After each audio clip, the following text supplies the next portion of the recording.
ನಮಸ್ಕಾರ ಕನ್ನಡ ಬಂಧು ಮಿತ್ರರೇ, ಮತ್ತೊಮ್ಮೆ ನನ್ನ ಕಸ್ಪ್ ಪೀಪಲ್ಗೆ ಸ್ವಾಗತವನ್ನು ಕೋರ್ತಾ ಸಿ ಪಿ ನಾರಾಯಣ್ ನಿಮ್ಮೊಂದಿಗೆ ಹೇಗೇನು. ಇವತ್ತು ನಾನು ಮಾತಾಡೋಕೆ ಹೊರಟಿರುವಂಥ ಟಾಪಿಕ್ಕು ರಾಶಿ. ರಾಶಿ ಅಂದರೆ ಏನು? ರಾಶಿ ಅಂತಂದರೆ ನಮ್ಮ ಅಸ್ಟ್ರಾಲಜಿಯಲ್ಲಿ ನೀವು ಕೇಳಿರ್ಬೋದು, ನನ್ನ ರಾಶಿ ಬಂದು ಮೀನ ರಾಶಿ ಹಾಗೆ ಹೀಗೆ ಅಂತೆಲ್ಲ ಹೇಳ್ತಿರ್ತಾರಲ್ಲ. ರಾಶಿ ಅಂದರೆ ನಕ್ಷತ್ರಗಳ ಪುಂಜ ಅಥವಾ ಕಾನ್ಸ್ಟಲೇಷನ್ಸ್ ಅಂತ ಕರೀತಾರೆ ಇಂಗ್ಲೀಷಲ್ಲಿ, ಅಥವಾ ಅಲ್ಲದೆ ಕ್ಲಸ್ಟರ್ಸ್ ಅಂತ ಕರಿಬೋದು. ಸಾಮಾನ್ಯವಾಗಿ ನಾವು ಬಾಡ ಭಾಷೆಯಲ್ಲಿ ಕಲ್ಲಿನ ರಾಶಿ ನೋಡು, ಮಣ್ಣಿನ ರಾಶಿ ನೋಡು ಅಂತ ಹೇಳ್ತೀವಲ್ಲ, ಅದೇ ರೀತಿನೇ ಒಂದು ನಕ್ಷತ್ರಗಳ ಒಂದು ಪುಂಜ ಏನಿದೆ ಅವು ಒಂದಷ್ಟು ಸೇರ್ಕೊಂಡಾಗ ಜೊತೆಗಿರ್ತಾವೆ ಗುಂಪಾಗಿ, ಅವನ್ನು ನಾವು ರಾಶಿ ಅಂತ ಕರಿತೀವಿ. ಆ ರಾಶಿ ಬಂದು ಯಾವುದೇ ಕಾರಣಕ್ಕೂ ನಮ್ಮನ್ನು ಸುತ್ತಿರಲ್ಲ, ಅಥವಾ ಅದು ನಾವು ಎಲ್ಲಿ ಮೂಮೆಂಟ್ಸ್ ಇರಲ್ಲ, ಅದಕ್ಕೆ ಅದು ಏರಲ್ಲಿರುತ್ತೆ, ಸ್ಪೇಸಲ್ಲಿ ಇರ್ತದಲ್ಲ, ಹಾಗಾಗಿ ಇರ್ತವೆ.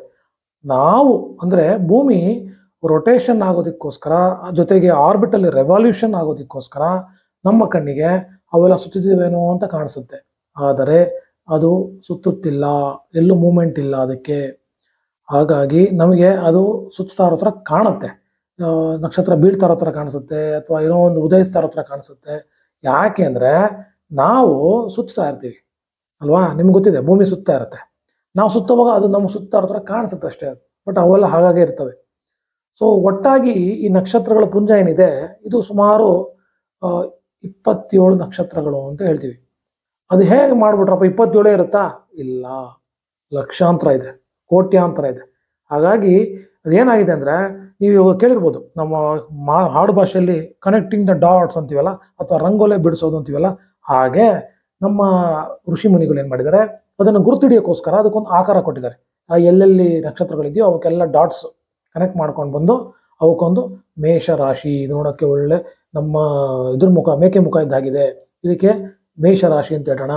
ಇದಕ್ಕೆ ಇದು ಒಂಥರ ಎತ್ತುವಿನ ಮುಖ ಇದ್ದಾಗಿದೆ, ಹಾಗಾಗಿ ಇದು ವೃಷಭ ರಾಶಿ, ಮಿಥುನ ರಾಶಿ, ಕಟಕ ರಾಶಿ, ಹಾಗೆ ಇಲ್ಲಿವರೆಗೂ ಮೀನ ರಾಶಿವರೆಗೂ 12 ರಾಶಿ ಅಂತ ಹೇಳಿ ಗುರುತಿಸ್ಬಿಟ್ಟಿದ್ದಾರೆ. 12 ರಾಶಿ ಅಂತ ಡಿವೈಡ್ ಮಾಡಿದಾಗ ನಾವು ಇರೋದು ಗೋಲಾಕಾರ, ನಿಮ್ಗೆ ಗೊತ್ತಿದೆ. ನಾವು ಎಲ್ಲಿ ಸುತ್ತಾ ಇದೀವಿ ಅಂತ ನೋಡೋಕ್ಕೋಸ್ಕರ ರೆಫರೆನ್ಸ್ ಪಾಯಿಂಟ್ ಅಂತ ಹೇಳ್ಬಿಟ್ಟು ಅವು ನೋಡ್ತೀವಿ ವಿನಃ ಅವು ಅಲ್ಲೇ ಇರ್ತವೆ, ಎಲ್ಲೂ ಸುತ್ತಲ್ಲ ಅವು.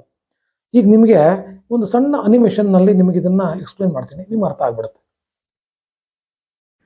ಸೂರ್ಯನ ಸುತ್ತ ಭೂಮಿ ಹೇಗೆ ತಿರುಗ್ತಾ ಇದೆಯೋ ಅಲ್ಲಿ ನಾವು ಪದರನ ತಗೊಂಡು ಅದನ್ನು ಮ್ಯಾಪ್ ಮಾಡಿ ನೋಡಿದಾಗ ಅಲ್ಲಿ ನಮಗೆ ಎಲ್ಲ ನಕ್ಷತ್ರ ಪುಂಜಗಳು ಕಾಣುತ್ತೆ.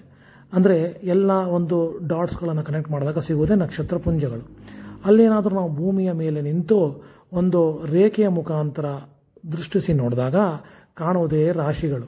ಅಂದರೆ ಮೀನರಾಶಿ, ಮೇಷ, ವೃಷಭ, ಮಿಥುನ, ಹೀಗೆ ಎಲ್ಲ ರಾಶಿಗಳು ಗೋಚರ ಆಗ್ತಾ ಹೋಗುತ್ತೆ. ಅವು ತಿರುಗಲ್ಲ, ನಾವು ತಿರುಗೋದ್ರಿಂದ ಅವು ನಮಗೆ ಸುತ್ತುವ ರೀತಿ ಕಾಣುತ್ತೆ. ಒಂದೊಂದು ರಾಶಿ 30 ಡಿಗ್ರಿ ಆಗಿರೋದ್ರಿಂದ 30 × 12 ರಾಶಿ 360 ಡಿಗ್ರಿ ಆಗ್ತದೆ. ಅನಿಮೇಷನ್ ನೋಡ್ಕೊಂಬಂದ್ರಲ್ಲ ಈಗ. ಇಷ್ಟೇ, ರಾಶಿ ಅಂದರೆ ಸಿಂಪಲ್ ಆಗಿ ಇಷ್ಟು ಅರ್ಥ ಮಾಡ್ಕೊಂಡಿರಿ. ಮುಂದಿನ ವಿಡಿಯೋದಲ್ಲಿ ನಾನೇನು ಮಾಡ್ತೀನಿ, ನಿಮಗೆ ಲಗ್ನ ಅಂದರೆ ಏನು ಅನ್ನೋದನ್ನ ಎಕ್ಸ್ಪ್ಲೇನ್ ಮಾಡ್ತೀನಿ. ಈಗ ರಾಶಿಯ ಬಗ್ಗೆ ನಿಮ್ಗೊಂದು ಒಂಚೂರು ವಿಚಾರಗಳು ತಿಳಿದಿದೆ. ಹಾಗಾಗಿ ಅಂದರೆ ನಾವು ಯಾವ ರಾಶಿಯಲ್ಲಿ ಇರ್ತೀವಿ ಅನ್ನೋದು ನಿಮ್ಮ ಮುಂದಕ್ಕೆ ಹೇಳ್ತಾ ಹೋಗ್ತೀನಿ ನಾನು. ಈಗ ಇದು ನಿಮ್ಗೆ ಸದ್ಯಕ್ಕೆ ಈ ಸೈನ್ಸ್ ಬಗ್ಗೆ ಗೊತ್ತಾಯ್ತು.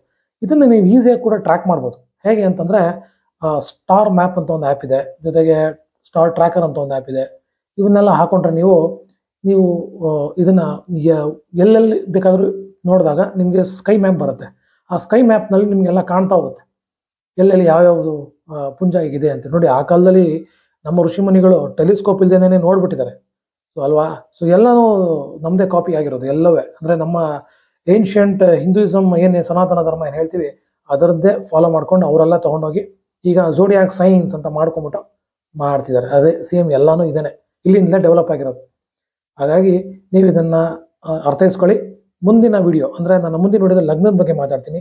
ಹಾಗಾಗಿ ಇವತ್ತು ಇಲ್ಲಿಗೆ ಸಮಾಪ್ತಿ ಮಾಡ್ತಾ, ಸಣ್ಣ ವಿಡಿಯೋ ನಿಮ್ಗೆ ಅರ್ಥ ಆಗಿದೆ ಅಂತ ಅನ್ಕೋತೀನಿ, ರಾಶಿ ಅರ್ಥ ಆಗಿದೆ ಅಂತ ಅನ್ಕೋತೀನಿ ಅಂತ ಅಂದ್ಕೊಳ್ತಾ, ದಯಮಾಡಿ ಸಬ್ಸ್ಕ್ರೈಬ್ ಆಗಿ, ಹಾಗೇನೆ ನನ್ನ ನೋಟಿಫಿಕೇಶನ್ ಬರುವ ಹಾಗೆ ಬೆಲ್ ಬಟನ್ನ ಒತ್ತುಬಿಟ್ಟು ಸಬ್ಸ್ಕ್ರೈಬ್ ಆಗಿ.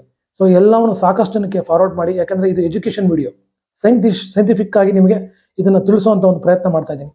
ಹಾಗಾಗಿ ನನಗೆ ನಿಮ್ಮೆಲ್ಲರ ಪ್ರೋತ್ಸಾಹ ಆಗುತ್ತೆ ಅಂತ ಹೇಳ್ತಾ, ಮುಂದಿನ ವಿಡಿಯೋಗಳಿಗೆ ಕಾಯ್ತಾ ಇರಿ ಅಂತ ಹೇಳ್ತಾ ಈಗ ನಾನು ಸೈನ್ ಆಫ್ ಆಗ್ತಾ ಇದ್ದೀನಿ. ಸಿ ಪಿ ನಾರಾಯಣ್, ಧನ್ಯವಾದ.